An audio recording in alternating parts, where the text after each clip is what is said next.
নমস্কাৰ বন্ধু বান্ধৱীসকল, আজি আমি আপোনালোকৰ বাবে লৈ আহিছোঁ জীৱনৰ উদযাপন আৰু জীৱনৰ সমাপন অৰ্থাৎ জীৱন আৰু মৃত্যু। ডিচেম্বৰ মাহে আপোনাৰ জীৱনৰ শেষ মাহ হ'ব নেকি? অসম দেশ বিদেশলৈ আপোনালোকক পুনৰ স্বাগতম জনাই আৰম্ভ কৰিছোঁ আজিৰ এই প্ৰতিবেদন।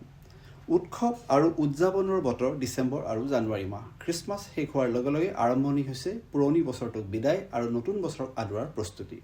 এক অন্তহীন উৎসাহ উদ্দীপনা। কাষত বন্ধু বান্ধৱীক বহুৱাই লৈ তীব্ৰ গতিৰ বাইক 100 কিলোমিটাৰ স্পীডত গাড়ী। পিছে আপুনি জানেনে এই ডিচেম্বৰ মাহত হোৱা পথ দুৰ্ঘটনাই অসমত কিমান মানুহৰ প্ৰাণ লয়? শেহতীয়া তথ্য অনুসৰি বছৰৰ শেষ সময়ছোৱাত ৰাজ্যখনত বহু পথ দুৰ্ঘটনা সংঘটিত হৈ বহু লোকে প্ৰাণ হেৰুৱাইছে।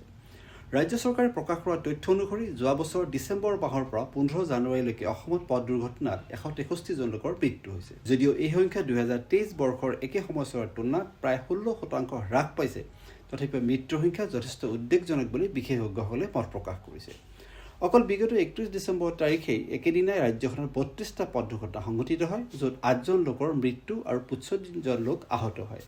বছৰৰ শেষত ভ্ৰমণ বৃদ্ধি, দিনৰ ভাগতকৈ নিশা গাড়ী বেছিকৈ চলোৱা, অতি স্পীডত গাড়ী চলোৱা আৰু অসাৱধানতাৰ বাবে এই দুৰ্ঘটনাবোৰ বৃদ্ধি পাইছে বুলি বিশেষজ্ঞসকলৰ মত।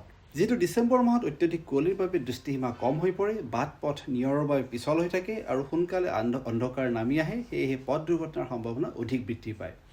বেছিভাগ ক্ষেত্ৰতে ড্ৰাইভাৰে নিয়ন্ত্ৰণ হেৰুৱাই পেলায় আৰু দুৰ্ঘটনা সংঘটিত হয়। তদুপৰি হেলমেট আৰু ছিট বেল্ট ব্যৱহাৰ নকৰা, মদ্যপান কৰি গাড়ী চলোৱা, তীব্ৰ গতিত গাড়ী চলোৱা আদি পথ দুৰ্ঘটনাৰ প্ৰধান কাৰণ হিচাপে ধৰা হৈছে। কেন্দ্ৰীয় পথ পৰিবহণ মন্ত্ৰালয়ৰ তথ্য অনুসৰি অসমত বছৰি প্ৰায় 7,000 পথ দুৰ্ঘটনা সংঘটিত হয় আৰু প্ৰায় 3,000 লোকৰ মৃত্যু হয়। এনে পৰিস্থিতিত আপুনি আমি সকলোৱে ডিচেম্বৰ মাহত অতিৰিক্ত পথ সুৰক্ষা ব্যৱস্থা গ্ৰহণ কৰিব লাগিব। আনহাতে জিলা প্ৰশাসনসমূহেও সঘন ট্ৰেফিক অভিযান, মদ্যপান কৰি গাড়ী চলোৱাৰ বিৰুদ্ধে কঠোৰ ব্যৱস্থা, সজাগতা অভিযান, পথৰ আলোকসজ্জা উন্নত কৰা আৰু জৰুৰীকালীন বা ইমাৰ্জেঞ্চি চিকিৎসা ব্যৱস্থা শক্তিশালী কৰাৰ প্ৰয়োজনীয়তা আছে।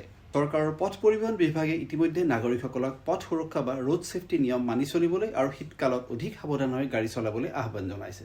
বিশেষজ্ঞসকলে কৈছে যে জনসাধাৰণৰ সহযোগিতা অবিহনে পথ দুৰ্ঘটনা হ্ৰাস কৰা সম্ভৱ নহয়।